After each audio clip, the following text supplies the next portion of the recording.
Discharge tube experiment या discovery of electron ये कैसे हुई थी?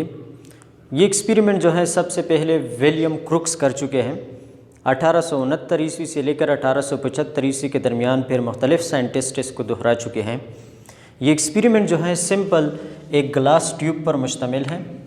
ये जो आपको लाइन दिखाई दे रहा है ये मसलन एक ग्लास ट्यूब है और इसी ग्लास ट्यूब के अंदर एयर मौजूद है, एयर। और इसी ग्लास ट्यूब को डीसी सोर्स के ज़रिए कैथोड और एनोड के साथ कनेक्ट किया है, यानी कैथोड जो कि negative terminal of the battery है और एनोड जो कि positive terminal of the battery. और ये सोर्स जो है बैटरी का ये डीसी सोर्स है और इसी सिस्टम के अंदर एयर मौजूद है और इसी सिस्टम के साथ ये वैक्यूम पंप भी जुड़ा हुआ है ताकि ज़रूरत पड़ने पर अगर इसी सिस्टम से हम एयर को निकालना चाहें तो निकाल सकें।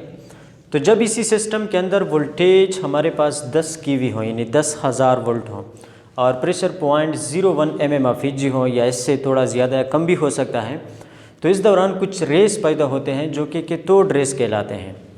और ये रेस जो हैं ये कैथोड से यानी इसी डायरेक्शन में जा रहे होते हैं, कैथोड से एनोड की तरफ। फिर इसी रेस को गोल्डस्टीन ने कन्फर्म किया था 1876 ईस्वी में कि ये वाकई कैथोड से एनोड की तरफ जा रहे होते हैं। और इसी रेस को फिर 1897 ईस्वी में जे थॉमसन ने इलेक्ट्रॉन का नाम दिया और आजकल हम इसे इलेक्ट्रॉन के नाम से जानते हैं। तो सवाल पैदा होता है कि ये रेस कैसे पैदा हो गए?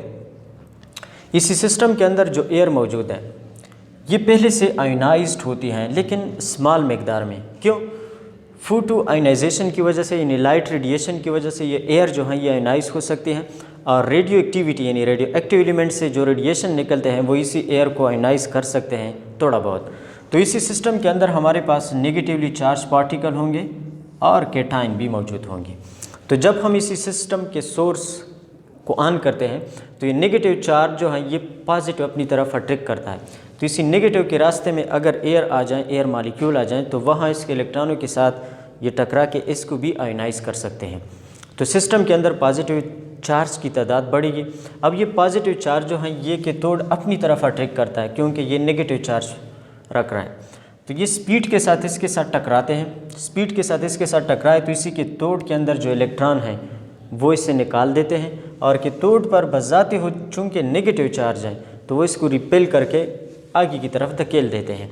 और ये पॉजिटिव चार्ज जो है इसी कैथोड इसी इलेक्ट्रॉन को, इसी पार्टिकल को अपनी तरफ अट्रैक्ट करते हैं। तो इसी तरह ये कैथोड रेस हमारे पास बनते हैं। अब ये कैथोड रेस जो है इनकी वेलोसिटी तकरीबन 59,000 किलोमीटर पर सेकंड होती है, यानी वेलोसिटी ऑफ लाइट का ये तकरीबन 20% हिस्सा बनता है, यानी इस वेलोसिटी ऑफ लाइट से इनकी स्पीड जो है ये कम है।